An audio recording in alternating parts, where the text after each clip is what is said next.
functions on closed intervals. Something like this, a comma b. An example, -10 to 4. And we're asked to study the function and see what happens in there. Before we do that, let me give you a couple of examples.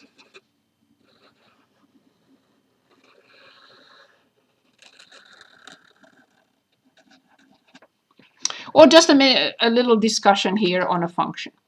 As you notice, this function is defined on a closed interval. It doesn't go to infinity.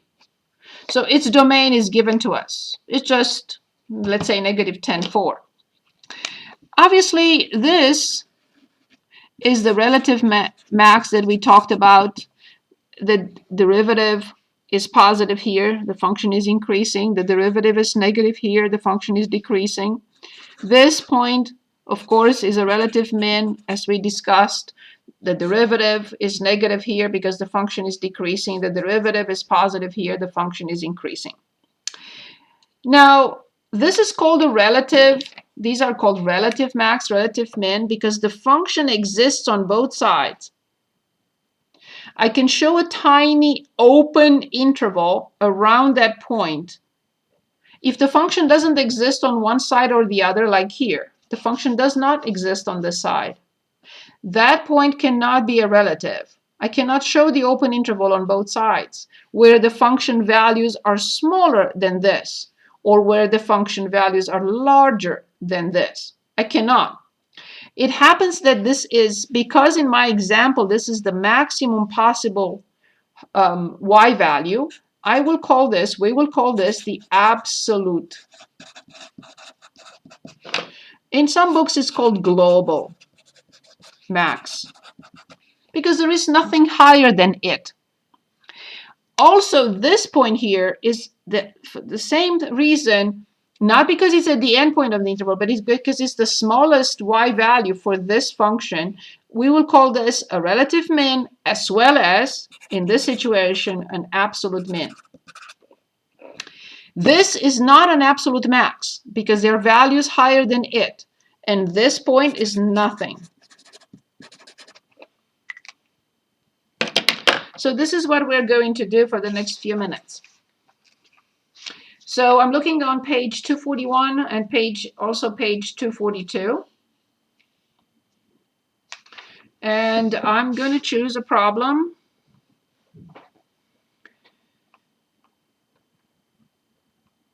Let's say 30. And you can choose the next one from the next page or this page. It's up to you. So on 30, on page 241, we have f of x equals x to the fourth minus 8x squared and plus 3, and the interval is -3, 3. So the question is asking us, find the absolute max and minimum values of each function over the indicated interval. Okay, perfect.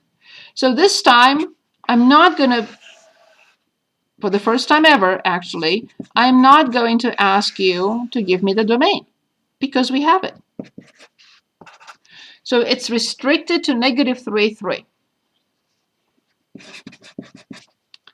And we are only asked to find the absolute max, absolute min. I will also put in there, if it's a relative, just say so as well. Okay, so I directly go to the first derivative. Can anyone quickly give us the first derivative?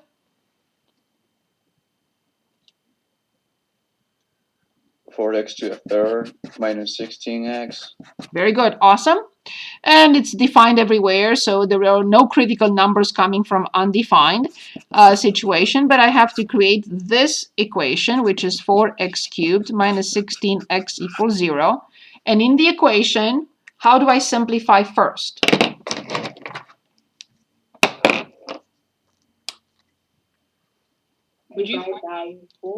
First, I will divide both sides by 4. Very good. So then I have x cubed minus 4x equals 0.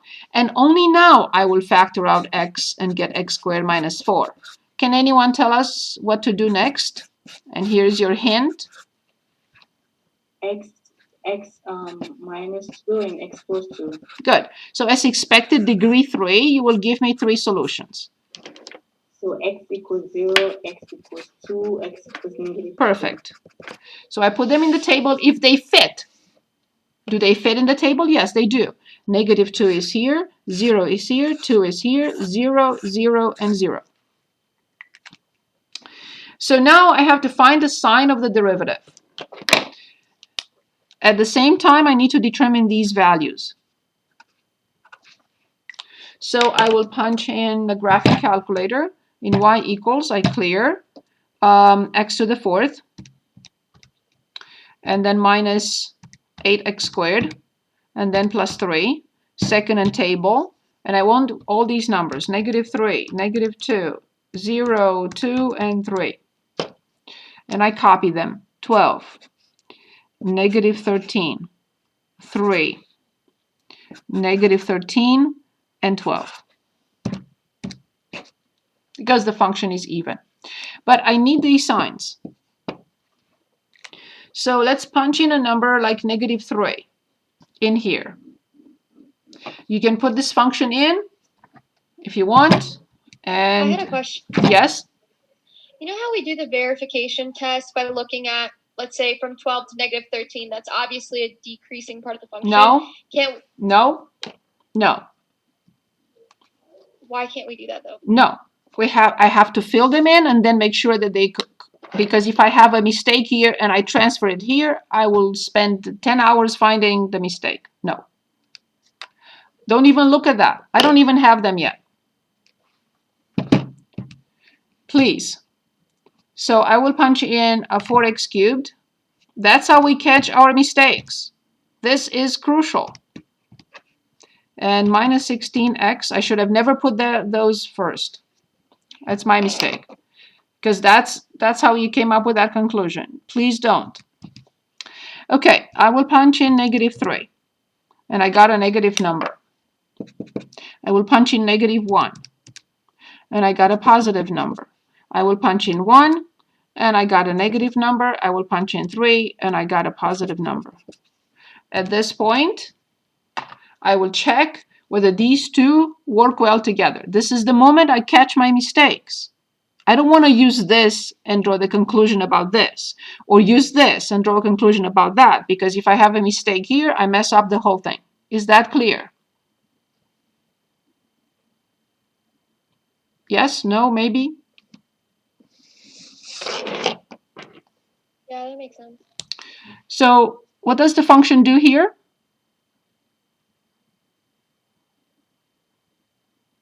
Decrease this? Is this correct? Yes. Good. What does the function do here? Increase it. Is this correct? Yes. Perfect. What does the function do here? It decreases. Good. And I see the same thing here. And what does the function do here?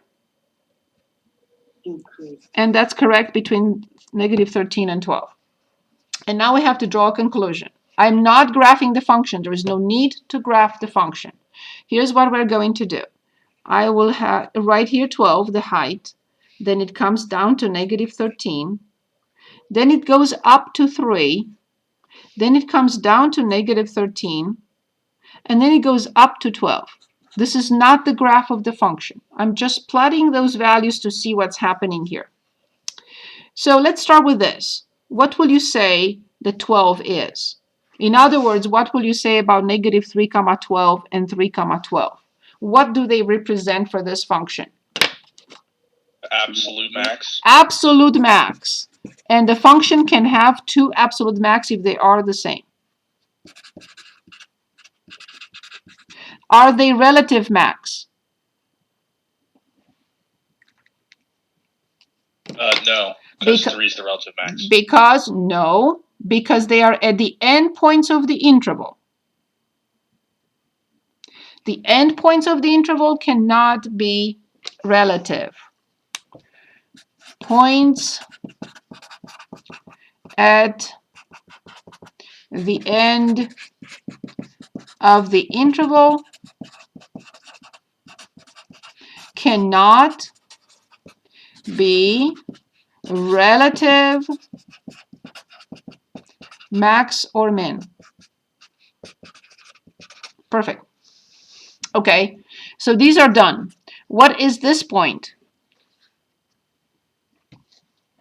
0, 3. Inflection? We haven't talked about the second derivative. And we are not talking about anything else but the absolute max or min. It's the relative max. It is a relative max. Is it an absolute max? No. No, because there are other values higher than it. Perfect. This is the relative max. What about -2, -13, and 2, -13? These. Absolute min. Relative and absolute min. Very good. Relative and absolute min. Great job. Any questions on this? Yeah, why are -13 both relative and absolute? Which one? Why is -13 relative and absolute too? Because I can show the open interval and because they are the smallest. They're absolute because they are the smallest and because the function exists on both sides. Oh, okay. Is that better? Yeah, thanks. Perfect. Okay, let's look at a word problem. Like labor, problem 100.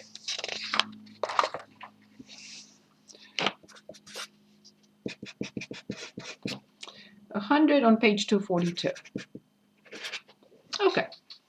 It says the percentage of women aged 21 to 54 in the U.S. civilian labor force can be modeled by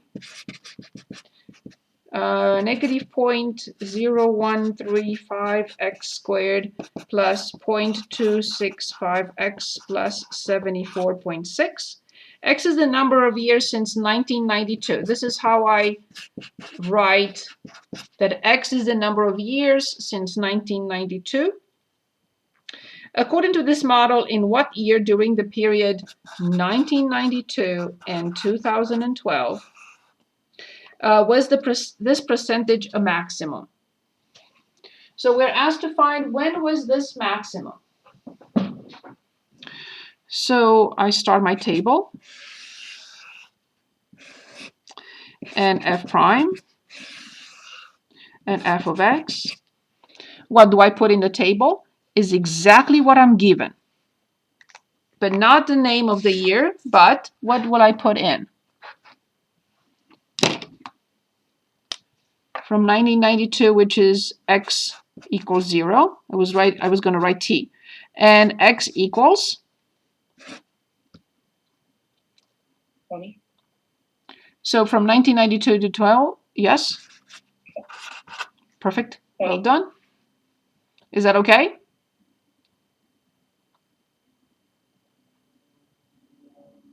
Good. So now we have to find f prime.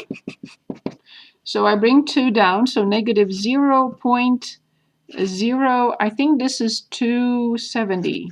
Correct me if I'm wrong, please. And plus 0.265. Good. So I have to determine these values, but not yet. And now I have to set f prime of x equal to 0. So then x will be 0.265 over negative, it becomes positive, 0.270. Because I'm moving this to the other side. So 0.265 divided by 0.027, and I get 9 approximately. So x approximately 9.81 years. So 9.81, 0. I need the sign here, and I need the values. But I'm not going to jump to the values, so I don't give you the idea to start matching. So what is the sign to the left? Just plug in 0 here and plug in 10. or 15 or 20. I just need the sign.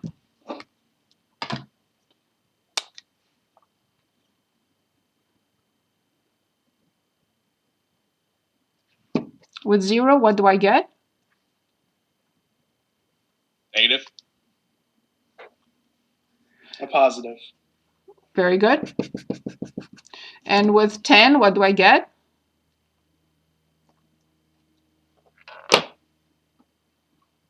Or 100, although it's not in the domain.